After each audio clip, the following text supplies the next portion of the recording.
جو ہے نا جی ایک سرکردہ بولا جلاس بن سوید، اس نے کہا کہ گالے جو تواڈے زبان بکواس آندی کیتی جاؤ، جی یہ گلاں پہنچ گئی انہاں تک، اسی قسم کھا لیں گے اسی تے یا رسول اللہ تواڈے خلاف کوئی گل ہی نہیں کی تھی، ہم تو قسم اٹھا لیں گے۔ جھوٹا آج بھی قسم اٹھاتا ہے۔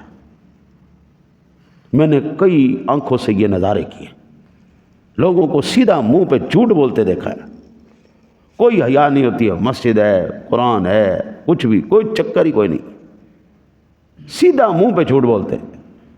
اب تو کیمرے نے آسان کر دیے چوری پکڑنا، اس وقت کیمرہ نہیں تھا، لیکن اس وقت میرا رب سونا دیکھ رہا تھا کہ میرے محبوب کے خلاف کون بکواس کرتا ہے، وہ فوراً جبریل امین کے ذریعے رب سونا اپنے محبوب کو بتا دیتا تھا، محبوب یہ بکواس کر رہا تھا، یہ فلانا منافق۔ حضور سرور دو عالم صلی اللہ علیہ وسلم کو انہوں نے کہا، یہ سوید بن جلاس بن سوید نے، اس نے کہا کہ وہ ہماری بات قبول کر لیں گے، ہم قسمیں کھائیں گے ان کے سامنے، وہ تو سراپا کان ہے، وہ صرف سنتے ہیں اور تصدیق کرتے، ان کو اس بات سے غرض کو نہیں، معاذ اللہ۔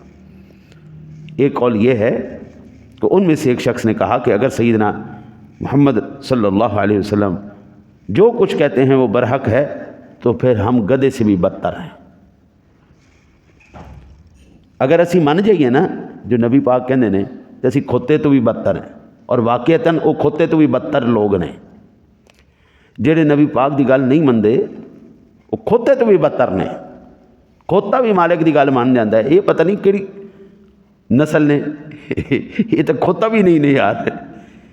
انہوں نے کہا کہ ہم گدھے سے بھی بدتر ہیں۔ یہ سن کر اس کی بیوی کے بیٹے نے کہا بخدا وہ برحق ہیں اور تم گدھے سے بھی بدتر ہو۔ سیدھا پتر نے کیا پیو کھوتے دی عزت ہے ابا جی، پر تواڈی کھوتے تو بھی بدتر تسی بندے ہو۔ یہ بات نبی اکرم صلی اللہ علیہ وسلم کو پہنچ گئی۔ تب ان میں سے ایک شخص نے کہا بے شک سیدنا محمد صلی اللہ علیہ وسلم تو کان ہیں، اگر تم ان کے لیے حل اٹھا لو تو وہ تمہاری تصدیق کر دیں گے۔ انہوں نے کہا بچنے کا ایک ہی طریقہ ہے، جب اس کی بات پہنچی نا حضور تک تو اس کے حواریوں نے، بندہ خود نہیں مرتا اس کے وکیل مروا دیتے، بندہ خود نہیں مرتا اس کے مشیر مروا دیتے۔ حضرت علی المرتضیٰ شیر خدا کرم اللہ وجہہ الکریم کے دور اقدس کے اندر خوب جنگیں ہوئیں۔ آپ سے پوچھا یا علی کیا وجہ ہے؟ حضرت عمر فاروق اعظم صدیق اکبر عثمان غنی ان کا زمانہ بڑا پرامن زمانہ تھا، لیکن جتنی آپ کے زمانے میں جنگیں ہوئی ہیں اتنی کسی اور کے دور میں نہیں ہوئیں۔ یہ انتشاری کیفیت جو ہے بڑی عجیب سی ہے۔ تو آپ نے فرمایا ان کے ہم مشیر تھے، تم ہمارے مشیر ہو۔ ہم ان کو مشورہ دیا کرتے تھے، یہ کام کرو، یہ کام نہ کرو، یہ کرو، یہ کرو، تو وہاں پر امن تھا۔ جب سے تم ہمارے مشیر بنے ہو ساڈا بیڑا غرق ہو گیا۔ بندہ خود نہیں مرتا اس کے مشیر مروا دیتے۔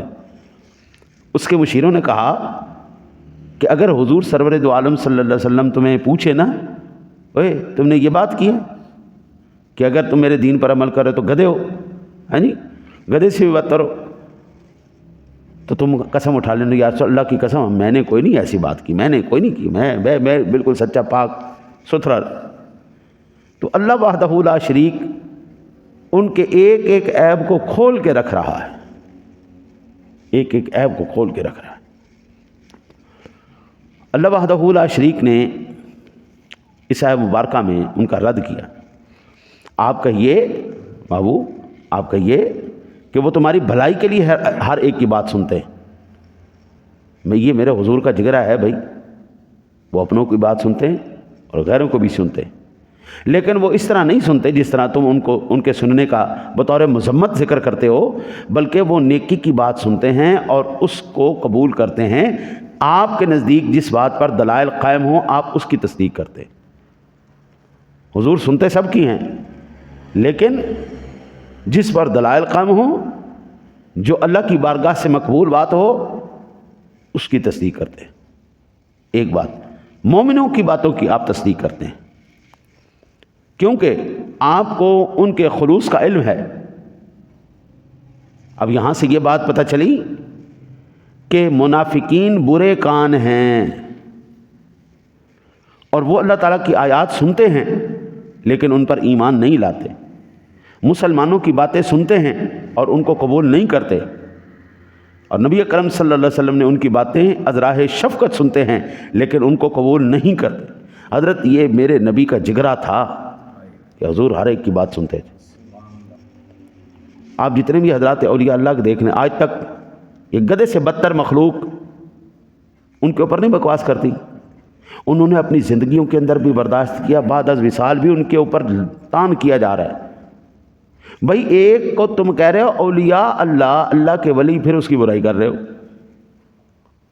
اس کا پکا مطلب ہوا نا جی، پکا مطلب ہوا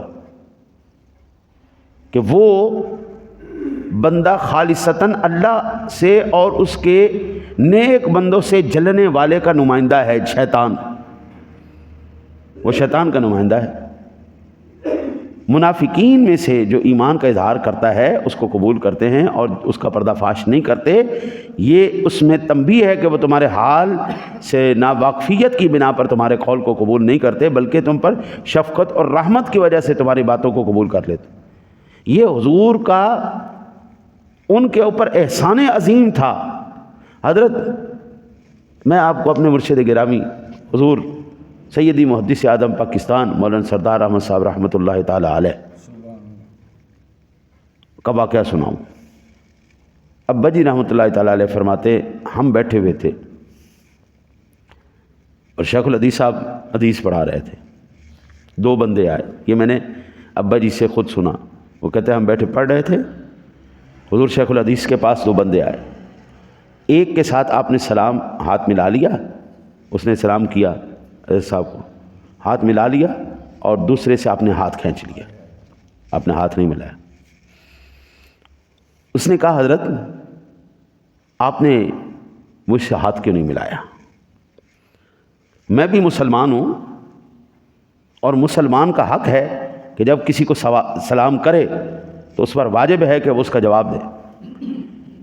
آپ نے فرمایا مجھے یہ بتاؤ اگر میں آج تم سے ہاتھ ملا لوں تو کل صدیق و عمر اور عثمان غنی کو میں کیا جواب دوں گا کہ دنیا کے اندر تم اس کے دشمنوں سے، میرے دشمنوں سے ہاتھ ملاتے رہے، آج ہمارے پاس آ گئے ہو، کل حشر کو میں صدیق و عمر کو کیا منہ دکھاؤں گا؟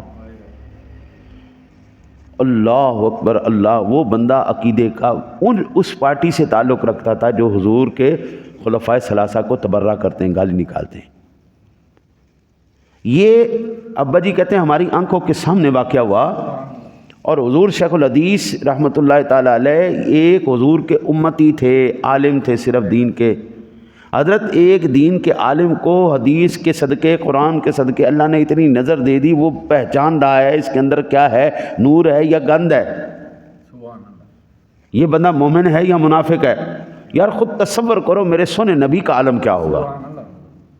یہ تو صدیوں بعد حضور کی امت میں پیدا ہونے والے ایک شخص کا یہ حال ہے، وہ دلوں کی کیفیتوں کو پڑھ رہا ہے، تو حضور سرور دو عالم صلی اللہ علیہ وسلم کی کیفیت کیا ہوگا؟ آپ کی تو نگاہ مبارک سیدھی لوح محفوظ پر ہے، آپ کو تو سلسلہ ڈائریکٹ وحی کے ساتھ، اللہ کے ساتھ آپ کا سلسلہ قائم ہے۔ میرے رب نے تو ایک ایک بندے کی پول کھول کے رکھ دی تھی، ایک ایک دل کو حضور دیکھ رہے تھے، یہ برتن اندر سے پلیت ہے یا پاک ہے، اور حضور اگر خاموش ہے نا تو اللہ کی قسم یہ ان کے اوپر احسان عظیم تھا حضور کہ ان کی منافقت نہیں کھولی۔ 14 صدیوں سے زیادہ، 1447 سال گزر گئے حضرت، 14 صدیاں تقریباً 14.5 صدیاں گزر گئیں، آج تک منافقین کی لعنت جو ہے نا جی اللہ نے ختم نہیں کی۔ یہ اتنی گندی بات ہے، یہ اتنی گندی صفت ہے منافقت، دو رنگی چھوڑ کر یک رنگ ہو جا، یا سراسر موم ہو جا یا پھر سنگ ہو جا۔ دو کشتیوں کا سوار کبھی بھی منزل مقصود پر نہیں پہنچتا، یا تو پھر چھوڑ دو دین، ختم کرو، ماننے کی ضرورت ہی نہیں، منافقت کرو دبا کے، یا پھر اللہ اور اس کے رسول کے راستے پہ چل پڑو۔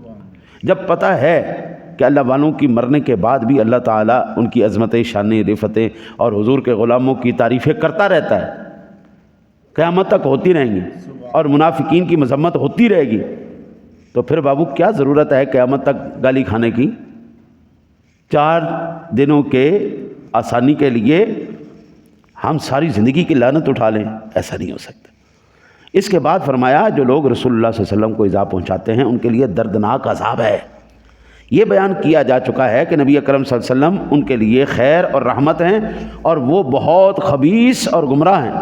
انہوں نے نبی اکرم صلی اللہ علیہ وسلم کے احسان کا بدلہ برائی سے دیا۔ آپ نے بطور شفقت ان کی بات سنی اور انہوں نے کہا کہ یہ کانوں کے کچے ہیں، اس لیے وہ عذاب شدید کے مستحق ہو گئے۔ نبی اکرم صلی اللہ علیہ وسلم کو ایذا پہنچانا در حقیقت اللہ کو ایذا پہنچانا ہے۔ آج بھی آپ دیکھ لیں نا، یہ شیطان کے جتنے بھی نمائندے، یہ تو اللہ والوں کی شان ہوتی ہے۔ میں نے اپنے شیخ کو دیکھا، میں نے اپنے بزرگوں کو دیکھا، میں نے چند اپنے والد گرامی کے اساتذہ کو بھی دیکھا، ان سے کچھ میں نے اکتساب فیض بھی کیا، پڑھا بھی ہم نے، ابا جی کے کلاس فیلو لوگوں سے بھی میں نے پڑھا۔ ان کے اندر ایک خاصیت تھی، ان کے پاس جو بھی جس وقت بھی کوئی بھی آیا نا، انہوں نے ہر ایک کی بات سنی۔ وہ غریب آیا تب، امیر آیا تب، وہ کوئی سرکاری آیا تھا۔ یہ جو شیطان کے نمائندے ارباب اقتدار ہیں، انہیں رکھے ہوندے سیکٹری صاحب نال جڑی گل کرنی نا، پہلے ٹائم لاؤ، میٹنگ کرو، پہلے ٹائم لاؤ، ٹائم لائے کہ پھر صاحب نال گل ہوئے گی۔ یہ کون سی نوابی ہوتی ہے؟ اور اعلیٰ حضرت کہتے ہیں بستر ہے چٹائی کا، میرا پیارا نبی مالک ہے خدائی کا۔ آقا جی اگر بیٹھے تو زمین پر ہیں، لیکن خدائی کے مالک ہے۔ وہ صدر کائنات کی بارگاہ میں جب بھی کوئی حاضر ہوا ہے، حضور سرور دو عالم صلی اللہ علیہ وسلم نے کبھی انکار نہیں کیا۔ اور میں قربان جاؤں سونے نبی تیری شان اور تیری عظمت پر، میرا رب سونا خود کہتا ہے ان الذین ینادونک من وراء الحجرات اکثرهم لا یعقلون۔